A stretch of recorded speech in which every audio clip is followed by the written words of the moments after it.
Hello everyone. अगर आप भी एक स्टूडेंट हो जो एवरेज है बट टॉपर बनना चाहता है, so this video is only for you. क्योंकि सब टॉपर को ही पूछते हैं, एवरेज स्टूडेंट के लिए कोई कुछ नहीं करता ज़्यादा। तो आज मैं कहता ना बताने वाली हूँ कि मैं कैसे एवरेज से टॉपर बनी। मतलब मैंने क्या क्या चीज़ें फॉलो की थी जो आप भी फॉलो कर सकते हो, और कहते ना कंसिडरेबल चेंज देख सकते हो। क्योंकि बहुत सारे मत है, बहुत सारे लोग, हर लोग अलग हैं, सबके पर्सपेक्टिव अलग हैं। सो ये मैं खुद का जेन्युइन जो भी मैं एडवाइस है वो देने वाली हूँ। मुझ पे क्या टेक्निक, क्या चीज़ें वर्क की, और अगर आप उसको भी सच में फॉलो करते हो तो आपको किस तरह से बेनिफिट दे सकता है। So let's start the video.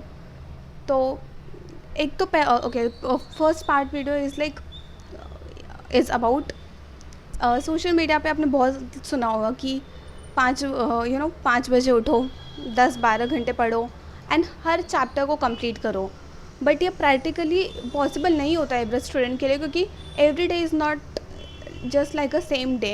एक दिन हुआ कभी नहीं हुआ। देन ये मेरे साथ भी बहुत होता था। फिर मैंने एक चीज़ डिसाइड की, मैंने बोला कि नहीं, अब रियलिटी चेक करते हैं। सारी कहते हैं ना अनरियलिस्टिक चीज़ों को नहीं करते, एक रियलिस्टिक रूटीन जो मेरा खुद का रहेगा मैं वो फॉलो करूँगी। और फिर मैंने अपने लिए कुछ रूल्स बनाए। रूल नंबर 1 था 45 मिनट स्टडी सेशन। मतलब पहले तो मैं टू डू लिस्ट बनाती थी, मतलब 3 से 4 चीज़ें जो मेरे को बहुत करनी ही करनी है, जो मैं प्रायोरिटाइज़ कर देती थी। अगर मेरे को कल चेकिंग है तो ये मेरे को आज कंप्लीट कर लेना है, तो टू डू लिस्ट बनाती थी। मैं कोशिश करती थी वो 45 मिनट्स के अंदर एक कहते ना टू डू लिस्ट कंप्लीट करूँ। तो वैसे ऐसे मैं करती थी। तो हर 45 मिनट के स्टडी सेशन के बाद मैं 10 मिनट्स का ब्रेक लेती थी। देखो ये बहुत इंपॉर्टेंट है, कहते ना, क्योंकि 45 मिनट्स अगर आप ये सोच के पढ़ोगे तो आपको ये लगेगा, अगर आप सीधे बैठ रहे हो, कहते ना 8-10 घंटे पढ़ने बैठेंगे, तब आप कहीं ना कहीं लेज़ी फील करोगे और कहीं ना कहीं फिर आप उसको प्रोक्रेस्टिनेट करोगे। तो इसीलिए कहते ना बस खुद को बोला नहीं, बस 45 मिनट का एक अच्छा स्टडी सेशन फोकस्ड के साथ, फिर उसके बाद 10 मिनट्स रिलैक्स। और मैं बोलती हूँ ब्रेक में भी कहता ना, ब्रेक में ये मैंने चीज़ अब फॉलो की थी, ब्रेक में ना फ़ोन यूज़ नहीं करना। क्योंकि 10 मिनट्स का ब्रेक है, पानी पियो, उठो, वॉक करो and plan what you have to do in another session. अगर आप कहते ना 10 मिनट का ब्रेक, 10 मिनट में आप फ़ोन लेके बैठ जाओगे, फिर 10 मिनट का ब्रेक कब आधे घंटे का बन जाएगा किसी को पता नहीं चलेगा।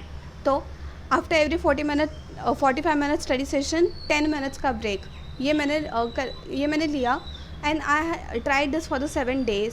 एंड मैं क्या बताऊँ, मैंने इतनी कहते हैं ना कंसंट्रेशन इंप्रूव हुई। मतलब एक चैप्टर के लिए जब मैं 3-3 4-4 दिन बैठती थी, वो 1 या 2 दिन में अगर मैं अच्छे से कंसंट्रेशन के साथ पढ़ रही हूँ तो मैं उसको मेमोराइज़ करके उसकी रिविज़न भी कर लेती थी।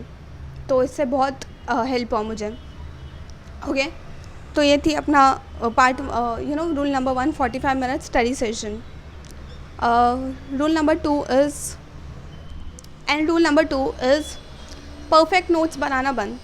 मैं एक गलती करती थी, या तो मैं नोट्स पहले स्टार्टिंग में बनाती नहीं थी, और जब फिर मैंने बनाना शुरू किया ना तो मैं उस नोट्स को इतना डेकोरेट करती थी जैसे कि वो मेरे स्कूल का नोट्स है जो चेकिंग में जाएगा, पर वो मेरा नोट्स है मेरे अंडरस्टैंडिंग के लिए।